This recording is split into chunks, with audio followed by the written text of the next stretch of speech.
Thank you, Mr. Chairman. We're putting this exhibit up.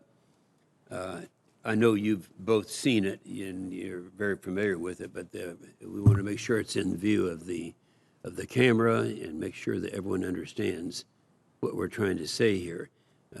Last summer, the previous NNSA administrator testified that more than a third of the NNSA's facilities are over 60 years old. Well, we know that, and we've heard that, and that is a problem.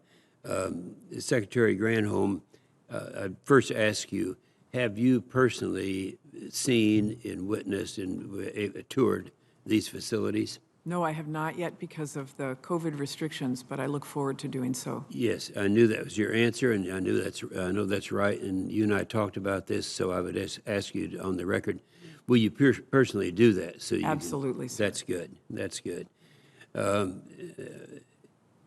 When our adversaries are rapidly building up their nuclear arsenals, why would we be cutting the funding of our basic facility maintenance? Now, everybody knows that during the last administration, there was a relational problem between your predecessor and me and some of the others up here. And I want to make sure that we all want to do the same thing. And from our conversations, I believe that we do. And I'm looking forward to a great relationship, unlike the previous administration's relationship with me. Dr. Vernon, you're an expert. In the past years, NNSA officials stated that they need real sustained growth every year to keep the nuclear modernization on track.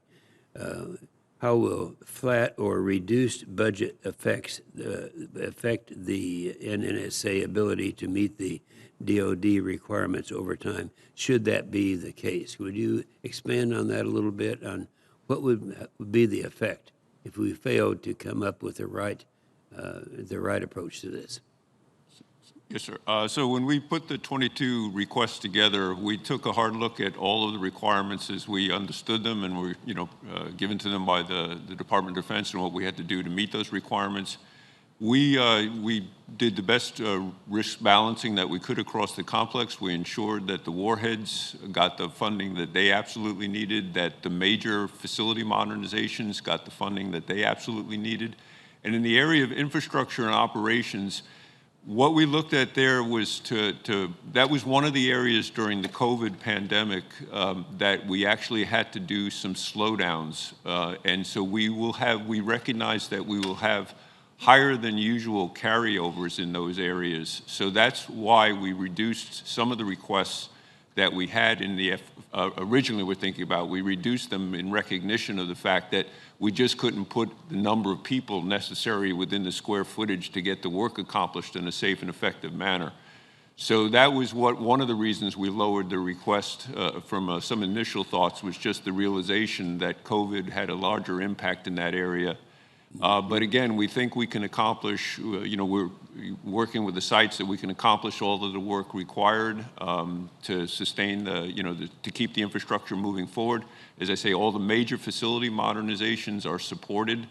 And so that was, a lot of the thinking. And then the other important area in the infrastructure modernization that looks like an artificial downturn is that the uranium processing facility is at its highest funding in fiscal year 21, and it's beginning its natural roll-off in FY22. So that's almost accounts for $100 million or more of the reduction in FY22 is just that natural roll-off that's beginning at the uranium processing facility. But I think the important message is we believe we can accomplish with the budget request as presented all of the key things that we have to do in FY22. Yeah, Dr. Verdon, it's understandable some of the things that we had to go through during the pandemic, and we do understand that, and we understand the response to the results of that. But now we're out of that, and we're on our way. And would you agree with the statements that I made about our adversaries and what they've been doing, and the necessity for us to get back in the game? Yes, I agree. Your pictures are worth 1,000 words. We have a lot of infrastructure work to do, and as I say, we kept a major focus on the modernization because that, in some sense, is deferred maintenance as well. It's some of the buildings. It's the faster we can replace them, the better off we are, instead of putting money to try to keep old buildings functioning. In your background, have you ever seen more deplorable conditions than what you're witnessing here? Some of those buildings they're eye-opening to go through them. And that is, that's some of the challenges we face is still trying to keep them functioning. The sites are commended for still accomplishing the work in some of those facilities. Well, I thank both of you, and thank you, Mr. Chairman.